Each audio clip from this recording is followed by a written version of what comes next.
thì số bông phong từng ở kia chụp mình không tiền đấy vì tàu tham mấy thay tiền đấy đừng một hộp tham mấy cứ bốc côn cái nam sầm một trà trắng chơi bông phong tu sna tặng ở kia chẳng như nó bông phong để mền tận ban nhám không là sợ cũng món đó này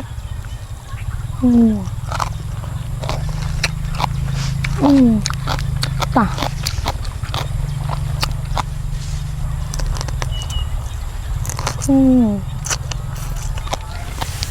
khăn khăn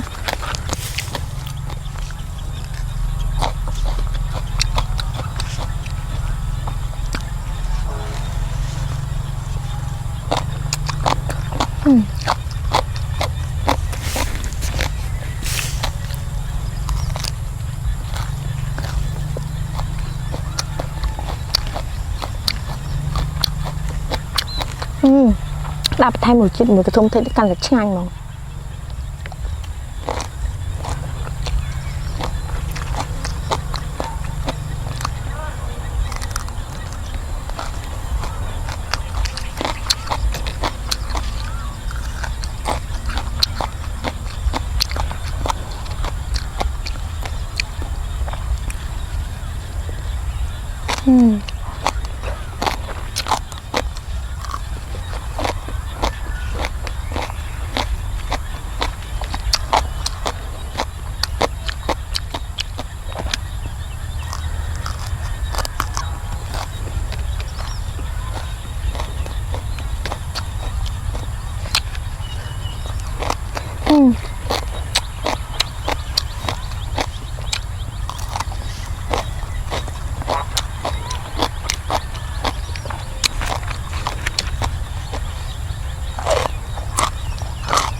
thật ăn chanh tay nhưng châu chật mà tên hơn màn tay nhưng châu chật vì chanh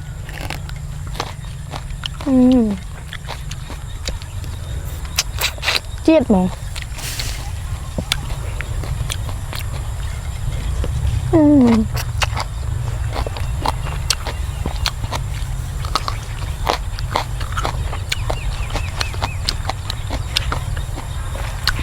sao nhá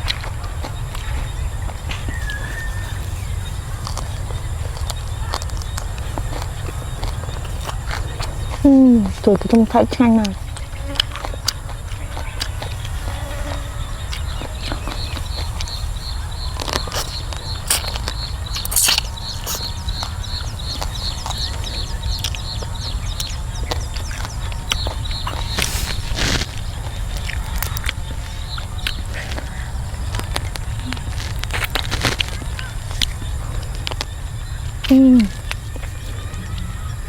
chanh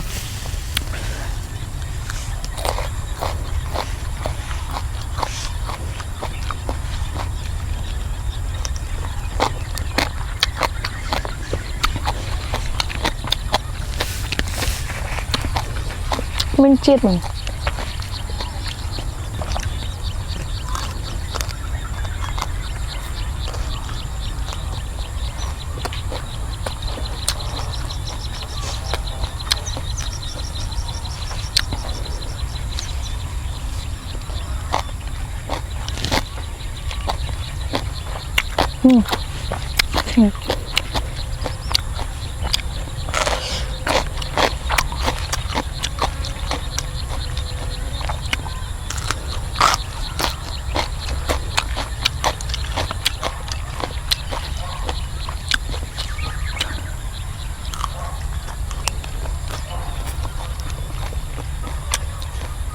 bọc là không một chơi thì không thấy chắc nhanh rồi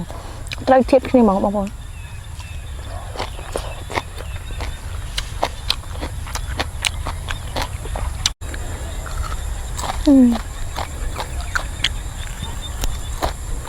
chanh hai tay chanh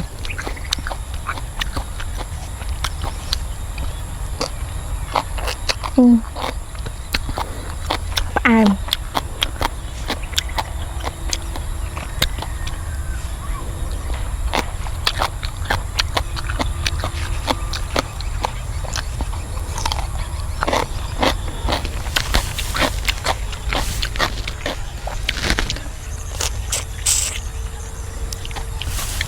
បង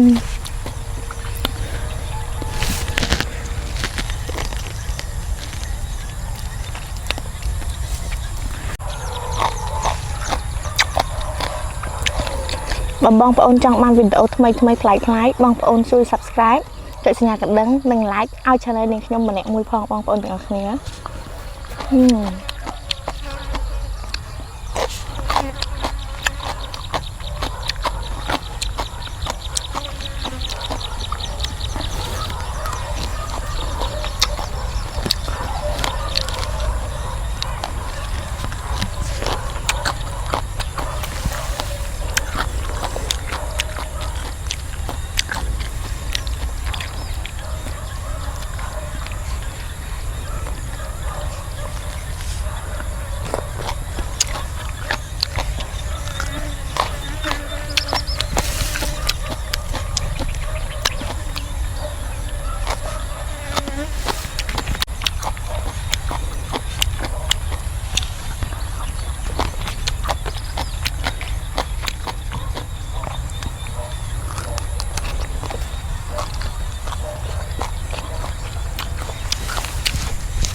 អរគុណសម្រាប់ការតាមដានវីដេអូរបស់នាងខ្ញុំ